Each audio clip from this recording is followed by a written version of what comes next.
Jacob, what are you doing? I'm here to warn you. Just leave. Now. She has a right to know. What? We've been tracking the situation in Seattle for a while. Unexplained disappearances. Killings. Someone's creating an army. An army of vampires? Carlisle's always been quite a gentle soul in the previous two flicks, but do we see a different side to him in Eclipse? Yes, in Eclipse, Carlisle gets to roll up his sleeves and kick some bad vampire dairy air. So, you know, you definitely get to see a different side to him. I always joke, though, that he's so compassionate that after he clobbers one of them, he says sorry in his head. So it makes it all right. What qualities were there that you found most appealing in Carlisle as a character?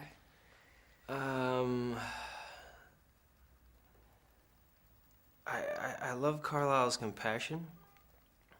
I love that he's the rock of this family.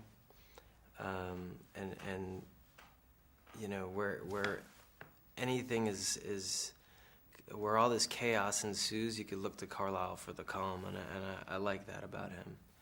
I like that he's the patriarch of this family, and he's looked up to by everyone else. When they're having problems, they go to him, and he you know, he put this whole team together. Yeah. So he's an important force in these movies. Now, Rob and Taylor have quite loyal fan bases, but have you started to see many Team Carlisle t-shirts about? I have seen a lot of Team Carlisle shirts. So watch out, Rob. Watch out, Taylor. They're coming here. This means an ugly fight with lives lost. We're in. As long as we get to kill some vampires. Has Rob sort of given you any tips on how to cope with the sort of hysteria? No, I think he's looking for tips himself.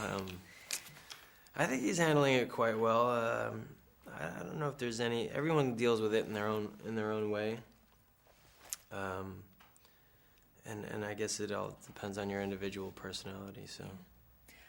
We've heard that you cook cast dinners. Are these sophisticated or quite a raucous affair, would you say? I wouldn't say they're candlelit by any means. You know. It's just whenever the cast gets together, whether it's on film or off screen, it's kind of like a little party, you know, and we enjoy each other's company, and I think that shows on film, and so off screen we tend to spend a lot of time together. My daughters are usually in school when I'm filming, but they do come up for visits, so yeah, they get to see what I'm doing. They came up mostly on this Eclipse movie when we were doing battle sequence training. And it was quite fun because I had my daughter do one of the stunts. So there was this fight choreography, and she watched me do it, and then she mimicked what I did. So it was fun to watch this 12-year-old girl throw this stuntman across the room. Brilliant. And I videotaped it, you know. Oh, it makes it look quite easy, like when this 12-year-old girl's flinging this guy across the room. It looks kind of fun. That's cool. Now, there's a new director, again, for Eclipse, David Slade, who's obviously done films like sort of 30 Days of Night. And what sort of qualities do you think he's going to bring to the film? What's going to differ it from the first two? Well, you know, Catherine brought this indie-style quality to Twilight, which I really liked. It was very character-driven, and I think that's what people responded to.